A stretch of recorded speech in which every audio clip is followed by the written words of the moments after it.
Viewers, आज का English word है एक्ट। एक्ट का क्या मतलब है, आइए सीखते हैं इस वीडियो में। एक्ट मीन्स काम, काज, अमल, कारगुजारी, कर्तव्य या पहल। आइए इस वर्ड को सेंटेंसेस से समझ लेते हैं। He knew he had to act quickly. Quickly means जल्दी, फौरन।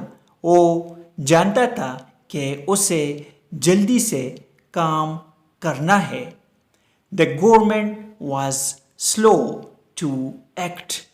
हुकूमत अमल करने में सुस्त थी। Slow means सुस्त, आहिस्ता। Viewers, subscribe this channel to improve your English vocabulary and Urdu Hindi. Thanks for watching this video.